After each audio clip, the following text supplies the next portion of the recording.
Share ചെയ്യാൻ പറ്റാത്ത വിഷയങ്ങൾ. ഇതൊന്നും ആർക്കും മനസ്സിലാവുന്നില്ല എന്ന് ചിന്തിക്കുന്ന പ്രിയപ്പെട്ടു. പക്ഷേ ഹൃദയത്തിനകത്ത് നൊമ്പരമായി കിടക്കുന്ന വിഷയങ്ങൾ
പ്രവർത്തികൾ, അസാധാരണ പ്രവർത്തികൾ, ലോകത്തിന് മാർഗിടാൻ കഴിയാത്തതുപോലെ, ലോകത്തിന് ഇമാജിൻ ചെയ്യാൻ കഴിയാത്തതുപോലെ, ലോകത്തിന് ആശ്ചര്യചിഹ്നമാകുമാറ് ഇന്ന് പകലിലും ചില ദൈവപ്രവർത്തികൾ തൻ്റെ ജനത്തിനു വേണ്ടി വെളിപ്പെടുത്താൻ എൻ്റെ ദൈവത്തിന് കഴിയും എന്ന് വിശ്വസിക്കുന്നവർ ആമൻ പറഞ്ഞ് ദൂത് ഏറ്റെടുക്കട്ടെ.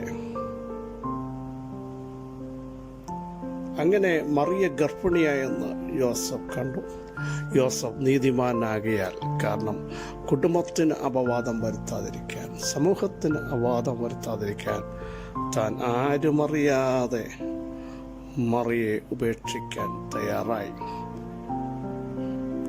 പക്ഷേ മറിയോട് സംസാരിച്ച അതേ ദൂതൻ, ഒന്നുകൂടി പറഞ്ഞാൽ മറിയുടെ വീട്ടുകാർ ചെന്ന് യോസഫിൻ്റെ വീട്ടുകാരോട് ഡയറക്റ്റ് ഇങ്ങനെയാ സംഭവിച്ചതെന്ന് പറഞ്ഞാൽ അവർ അക്സെപ്റ്റ് ചെയ്യാൻ സാധ്യത കുറവാണ്. നമ്മളതിൻ്റെ അക്സെപ്റ്റ് ചെയ്യാൻ വിശ്വസിക്കില്ല.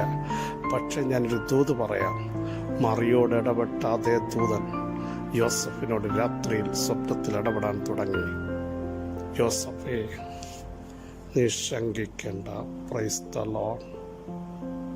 അവിടെ എഴുതിയിരിക്കുന്നു, ദാവീദിന്റെ മകനായ യോസഫേ, നിന്റെ ഭാര്യയായ മറിയെ ചേർത്തുകൊണ്ടാൻ ശങ്കിക്കേണ്ട. അവളിൽ ഉൽപ്പാദിതമായത് പരിശുദ്ധാത്മാവിനാൽ ആകുന്നു. അവൾ ഒരു മകന് പ്രസവിക്കും എന്ന് പറഞ്ഞു.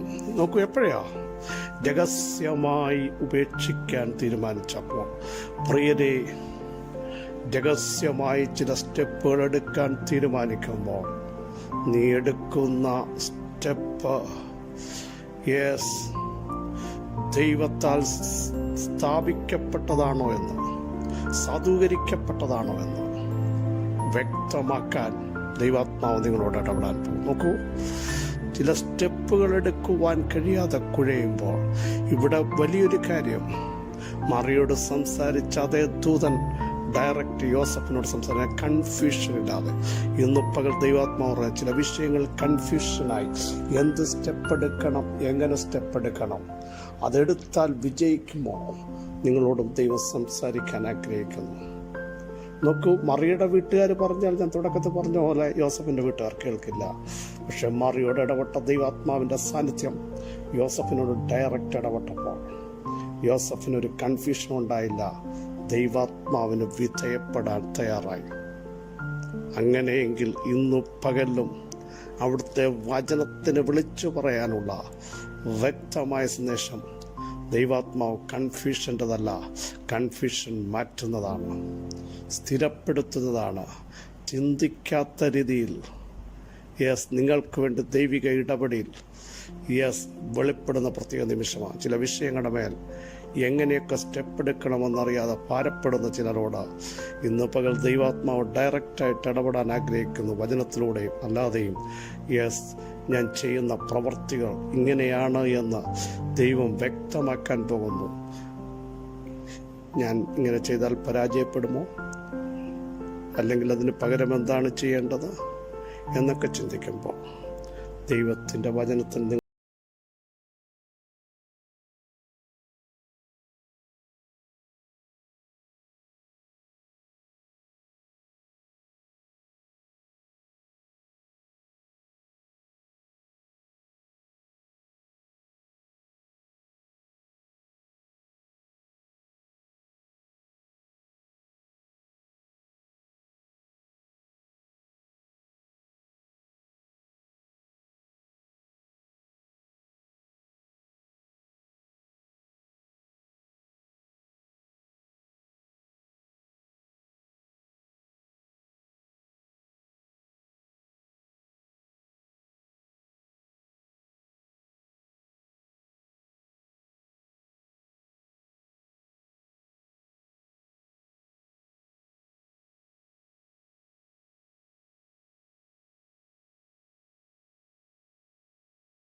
ആത്മാവിൻ്റെ വലിയ ഇടപെടൽ ദ നെയിം ഓഫ് ജീസസ് വെളിപ്പെട്ട് വരാൻ ഞങ്ങൾ തിരുമേനിയോട് അപേക്ഷിക്കുന്നു.